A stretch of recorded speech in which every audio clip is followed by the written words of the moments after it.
மனுஷனுடைய அன்பு ஒவ்வொரு நாளும் மாறும், கர்த்தருடைய அன்பு மாறவே மாறாது, நிரந்தரமா இருக்கும் ஒரே அன்பு தான். கர்த்தருடைய அன்பு எதுங்க? ஆதியிலிருந்து முடிவு வரைக்கும் கர்த்தருடைய அன்பு ஒரே அன்பு தான். சூழ்நிலைக்கு ஏற்றவாறு கர்த்தரின் அன்பை மாற்றிக்கொள்ள மாட்டார். புரிந்து கொள்ளுங்க. பணம் இல்லாத போது நம்ம ஃபேமிலி ஃபங்க்ஷனுக்கு போயிருப்போம், அங்க நம்மள என்ன செய்திருக்க மாட்டாங்க?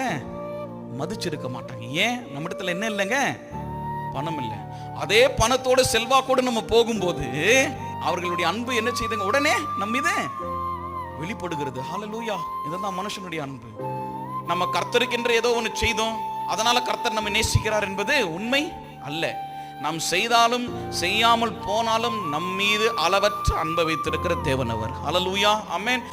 எந்த எதிர்பார்ப்பும் இல்லாம நேசிக்கிறது தாங்க கர்த்தருடைய அன்பு.